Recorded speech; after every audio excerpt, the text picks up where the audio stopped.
Hi, I'm Laurie Todis, and I play Isabel in the Artscape Siasanga production of My Children, My Africa, the play by Athol Fugard, which you are studying. I am going to answer the question. In this drama, Isabel is seen as a symbol of hope for South Africa. Discuss your view. Act 1, Scene 1, The Great Debate. Pages 42 to 44.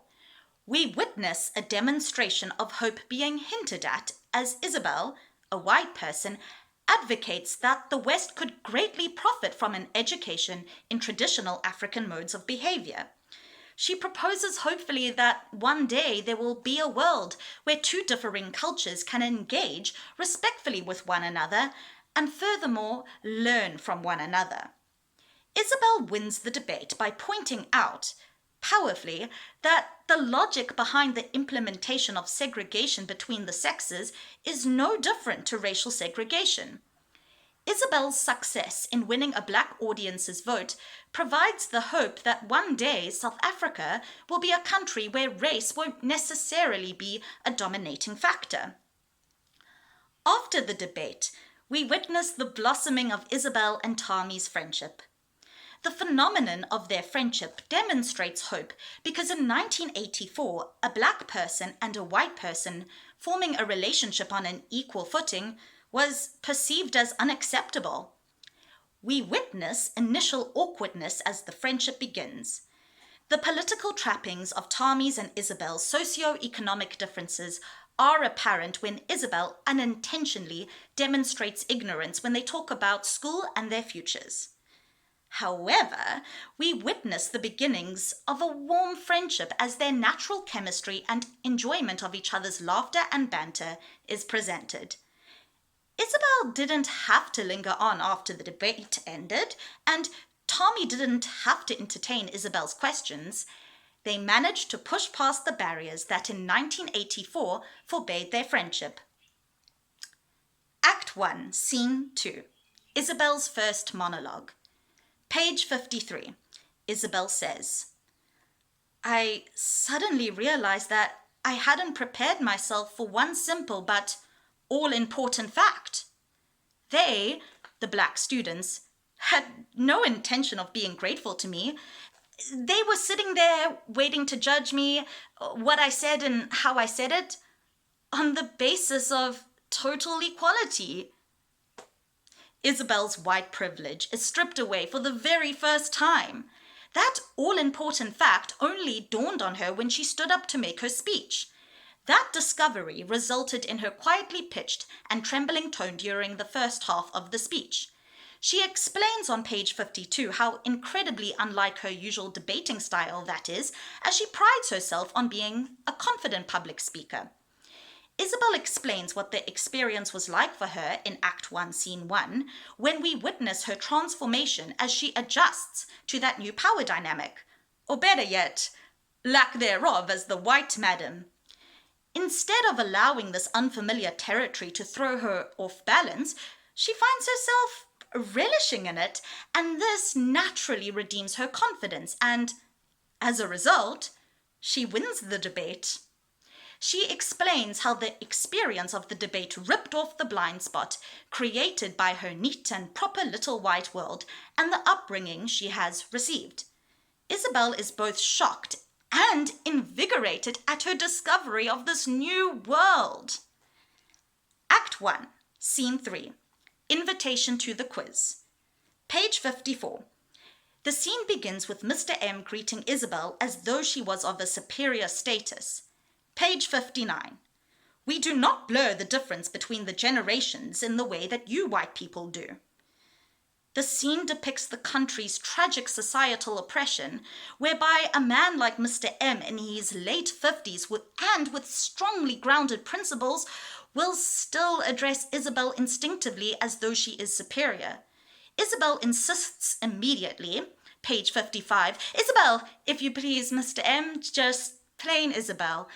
And she provides hope that one day South Africa will become a country where such ludicrous social customs no longer exist.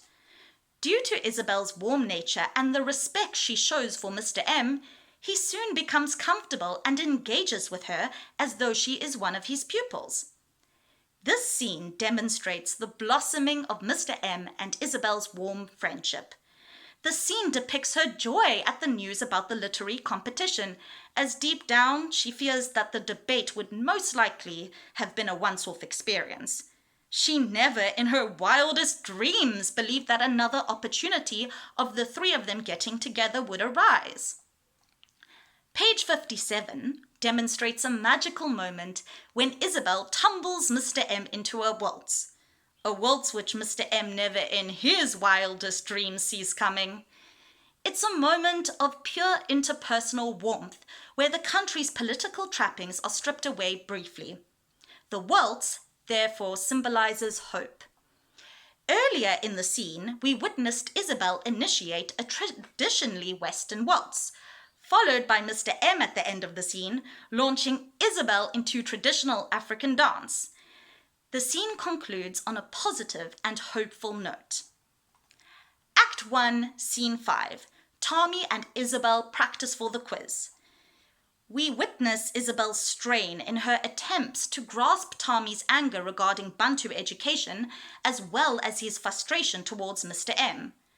Her innate personality is wired to attain a full understanding of anything and everything that is presented to her. She therefore demands that Tommy explain his reasoning.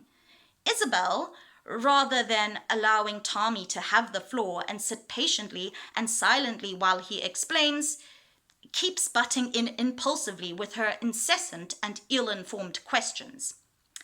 Isabel pushes Tommy to the point where he can no longer be patient with her and, as a result, he snaps at Isabel.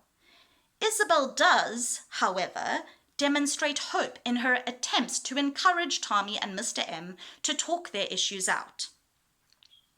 Act 2, Scene 1. Tommy decides to join the boycott. Isabel is desperate to understand why Tommy is turning his back on the literary quiz team, and even more, why he is turning his back on her.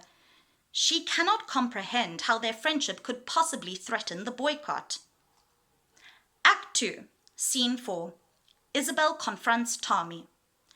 While, throughout the play, Isabel listens to Tommy and Mr. M's points of view at great length due to her characteristically hungry mind, this moment with Tommy is different.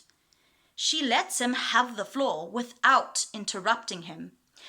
She is a good listener by nature, and we witness how that skill contributes towards her finally understanding and furthermore grasping yet another all-important fact. Whilst she may not feel that Tommy's decision to join the movement is the right one, she also realizes finally that she is not in a position to grasp the reasoning behind his decision. That realization of her acceptance is demonstrated by their gentle goodbye. Act 2, Scene 5, Isabel's second monologue. I disagree with critics who say that the hopeful message does not include hope for Tommy. Isabel is adamant about expressing to Mr. M's spirit that all his children will do their part in making their lives useful. Isabel accepts Tommy's decision to join the movement. Mr. M inviting her into his family meant the world to Isabel. She is fully committed to carrying his family's legacy in her actions for the rest of her life. And furthermore, she will mirror Mr. M's selflessness and passionate drive to make a difference in the lives of others, the way he did in hers. Her vow is to never turn a blind eye again to the atrocities surrounding her, but rather she will make use of her awakened mind and its understanding of the horrors of apartheid which Mr. M and Tommy have given her. Both Mr. M and Tommy, with their own unique insights, make significant contributions to the altered way in which Isabel will perceive the world from now on. Isabel symbolizes hope for South Africa in the promise she makes both to Mr. M and herself, a vow to make use of the priceless lessons and examples received from him and his protégé, Tommy.